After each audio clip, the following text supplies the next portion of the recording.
Can you imagine turning your wheel and the boat not responding? This is difficult to imagine in a marina. But offshore, hundreds of miles from the nearest land, it is a stomach-churning silence that changes everything. Most sailors take the steering system for granted because that system is there to work even in the toughest storm, until that moment when a metal part rotting from the inside or an overloaded bolt gives up. In this video, we will examine 5 different structural problems you might encounter in offshore sailing on 5 different boats through real experiences at sea. These are not just technical malfunctions. They are insidious problems that you cannot notice in the marina, but will determine your fate in the open ocean, changing your survival strategy amidst the waves. Number 5. Beneteau Idylle and rudder internal corrosion. The Beneteau Idylle seems like a reasonable option for offshore sailing with its balanced design for its era and comfortable cockpit. But its closed fiber rudder structure harbors an insidious metallurgical catastrophe. Even if the outer fiberglass skin of the rudder looks flawless, as water seeps through microscopic cracks, the stainless steel tangs connecting the rudder stock to the blade get trapped in an oxygen-free environment. The protective chromium oxide layer that renews itself on stainless steel disappears in this salty and anaerobic environment without oxygen. This process, known as crevice corrosion, rots the metal from the inside out like paper. According to sailors who have experienced this situation in the Pacific, when the steering wheel starts spinning freely in your hand, everything looks normal from the outside, but the blade no longer belongs to the stock. In one case, the heavy stainless steel stock completely detached from the blade due to corrosion and sank to the bottom of the ocean, while the fiberglass blade remained attached to the boat only thanks to its own buoyancy. For many, the tea-staining, brown leaks seen at the point where the rudder stock enters the blade in marinas is the clearest visual harbinger of this internal destruction. Those who experience this problem have to struggle for days with makeshift emergency rudders made from sail balance or spinnaker poles in the middle of the ocean. In regions like the Gulf Stream, where currents surge and the wind suddenly exceeds 30 knots, this loss of control leads to the boat spinning on its own axis and drifting uncontrollably, causing serious safety risks. Despite Idylle owners' love for their boats' classic lines, having the rudder blade removed and the internal mechanism inspected every 3 or 4 years is the first requirement for offshore safety. At sea, small contradictions can lead to serious consequences. In this environment where stainless steel rusts, your trust in the boat is only as good as the durability of its weakest metal part. Number 4. Hanse 385 and shearing of autopilot mount bolts. Modern production boats like the Hanse 385 look very attractive in marinas with their wide interior volumes and sailing ease. But their autopilot systems can exhibit serious mechanical weaknesses under offshore loads. The problem is usually not with the autopilot motor itself, but with the incompatibility of the steering system's brake mechanism with the autopilot. When the brake pin in the steering system is not fully retracted or stuck in its socket, powerful autopilot motors like the Jeffa DD1 apply massive power, perceiving this resistance as wind load. According to a Hanse 385 owner, while the autopilot system was battling this resistance, it sheared 2 of the 4 8mm bolts in its own mount, popped the third one from its place, and bent the connecting arm.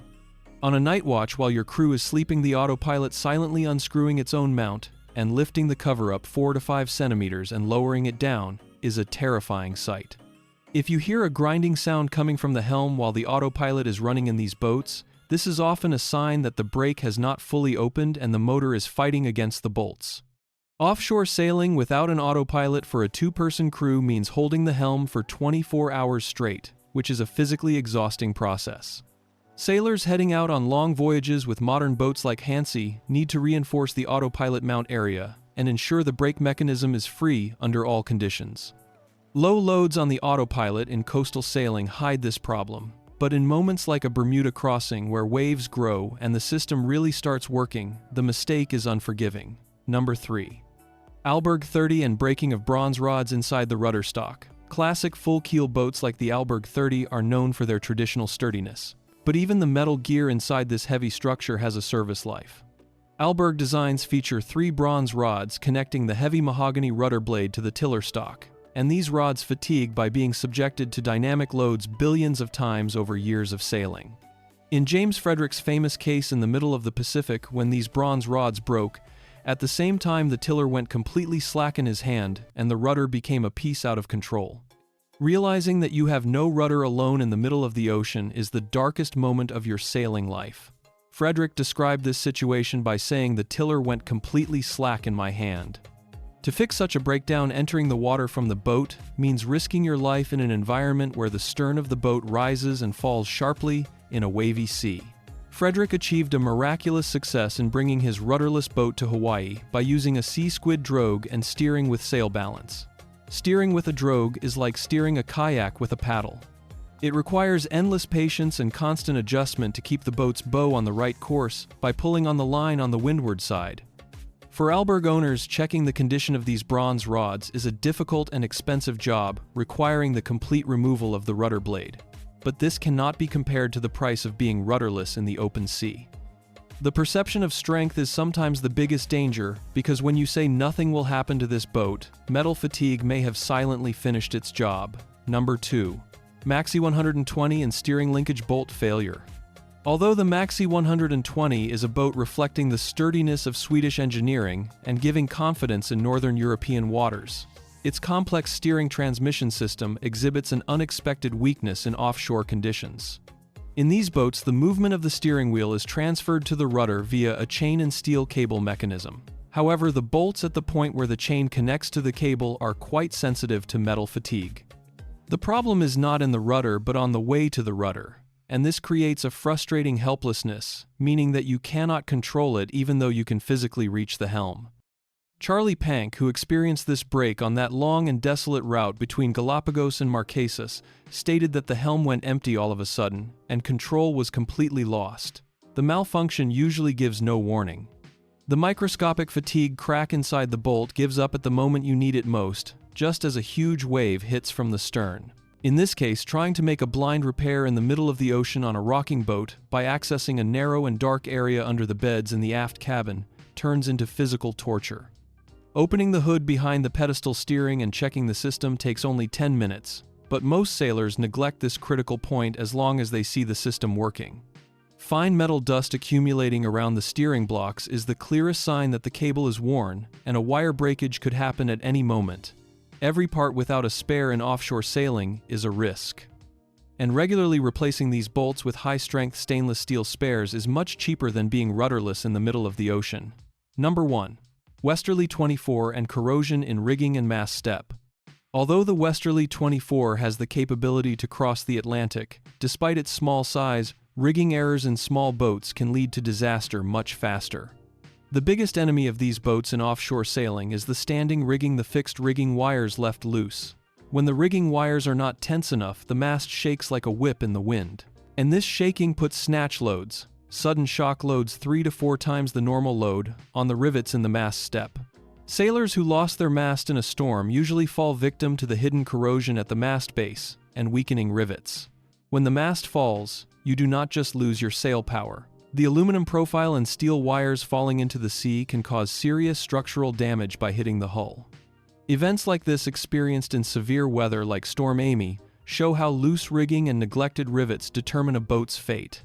Westerly owners find their boats cheap and surprisingly capable, but this capability depends on meticulous rigging checks done every season.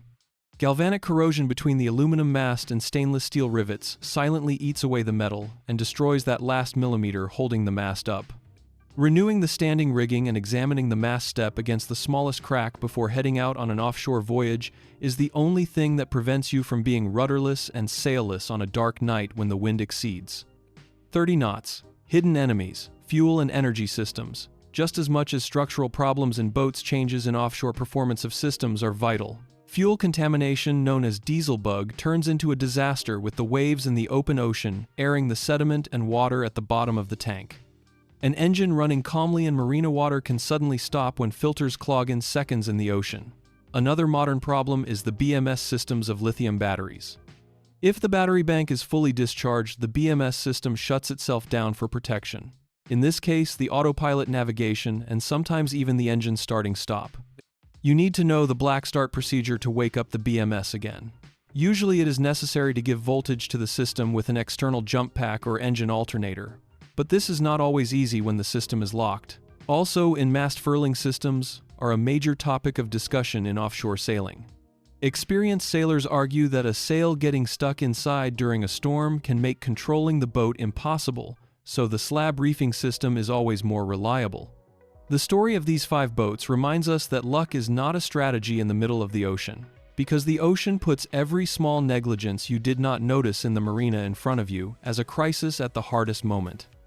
Whether it is the autopilot bolts of a modern Hanse or the bronze rods of a classic Alberg, the common point of the problem is that everything looks solid from the outside.